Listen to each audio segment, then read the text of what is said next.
సుమన్ టీవీలో మీ personal and business promotions కోసం కింది నెంబర్కి కాంటాక్ట్ చేయండి.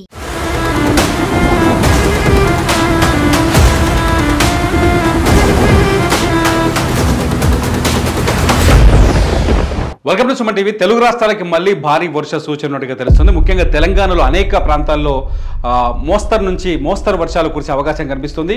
ఒక 5 జిల్లాల్లో మాత్రం భారీ నుంచి కొంత అతి భారీ కాకుండా ఒక భారీ వర్ష సూచన అయితే కనిపిస్తుంది. భారీ వర్ష సూచన జిల్లాలోకి వచ్చేస్తే ఒకసారి కొమరంభీం జిల్లా తెలంగాణలో, అట్లాగే మంచిర్యాల, అలాగే జయశంకర్ భూపాలపల్లి, ములుగు, భద్రాద్రి కొత్తగూడెం, ఈ 5 జిల్లాల్లో భారీ నుంచి భారీ వర్షాలు, ఆరెంజ్ అలర్ట్ ఉంది 5 జిల్లాలపైన.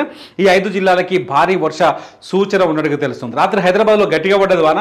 ఇకపోతే తెలంగాణలో మిగతా జిల్లాల్లో ఒక 4 జిల్లాలు తప్ప మిగతా జిల్లాల్లో మోస్తరు నుంచి చినుకుల్లాగా తుంపర్ల కంటే కొంచెం గట్టిగా వాన పడే అవకాశం కనిపిస్తుంది. ఇదంతా ఎల్లో అలర్ట్ని జారీ చేశారు. మొత్తానికి ఇవాళ కూడా తెలుగు రాష్ట్రాలకి వర్షం ఉంది కాబట్టి మీరు కొంచెం జాగ్రత్తగా ఉండడం బెటర్. ఎక్కడైతే నిన్నమన్న వర్షంతో అతలాకుతలమైన ఖమ్మం, ములుగు, మహబూబాబాద్, సూర్యాపేట జిల్లాల్లో అక్కడి ప్రజలు కొంచెం జాగ్రత్తగా ఉండడం బెటర్. ఎందుకంటే ఇప్పటికే వాన పడ్డది, ముంపులున్నాయి, వాగులు పొంగుతున్నాయి, చెరువు కట్టలన్నీ తడిసిపోయి ఉన్నాయి, కుంటల కట్టలను తడిసిపోయినాయి.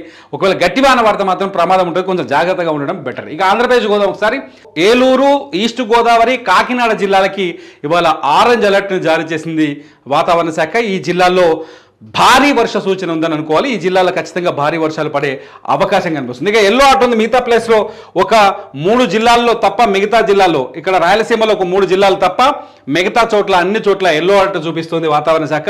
ఈ పసుపు రంగు హెచ్చరిక ఉన్న చోట స్వల్ప అంటే మోస్తరు వర్షాలు పడే అవకాశం ఉంది. ఇప్పటికే విజయవాడలో అనేక ప్రాంతాలు నీళ్ళలోనే ఉన్నాయి. బుడమేరు కుచించుకుపోవడం వల్ల నిన్న డిప్యూటీ సీఎం పవన్ కళ్యాణ్ చాలా స్పష్టంగా చెప్పారు. బుడమేరులో కాలనీలు ఏర్పడ్డాయి. కాలనీలతోటి 10,000 క్యూసెక్ల నీళ్ళు వెళ్లాల్సిన బుడమేరులో 3,000 క్యూసెక్ల నీళ్ళు వెళ్తున్నాయి. దీంతో ఒక్కసారిగా వరద ఉప్పొంగడంతో చాలా చోట్ల బుడమేరకు గన్లు పడ్డాయి. ఆ గన్లని పోయి నీళ్లు పోయి కాలనీలు నింపేసాయి కాబట్టి దెబ్బతినాయని చెప్పారు.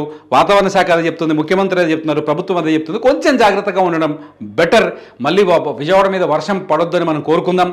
కాకపోతే ఆక్రమిత ప్రాంతాల్లో ఉన్నవాళ్ళు, నదులకు దగ్గరగా పక్కల్లో ఉన్నవారు, లేకపోతే వాగులకు పక్కన నీళ్ళు కట్టుకున్న వాళ్ళు, వీళ్ళంతా జాగ్రత్తగా ఉండడం బెటర్ అని ఇప్పటికే మరోసారి వాతావరణ శాఖ చూస్తుంటే అర్థమవుతుంది. చాలా చోట్ల అతి భారీ వర్షాల చోట కట్టలు దిగిపోయే అవకాశం ఉంది, చెరువు కట్టలు, కాలువ కట్టలు దిగిపోయే అవకాశం ఉందని చెప్తుంది. కాబట్టి వర్షం పట్ల కొంచెం జాగ్రత్తగా అప్రమత్తంగా ఉండటం చాలా బెటర్. ప్రభుత్వం అన్నిసార్లు ఆదుకోదు, మనం ముందు జాగ్రత్తగా ఉండాలి, ఆ తర్వాత ప్రభుత్వం ఖచ్చితంగా హెల్ప్ చేస్తుంది. కాబట్టి మనం ముందు ఎడ్యుకేట్ అయి ఉండాలనే ఉద్దేశంతో ఈ వీడియో చేస్తున్నాం. చూస్తూనే ఉండి మరిన్ని వెదర్ అప్డేట్స్ కోసం సుమన్ టీవీ.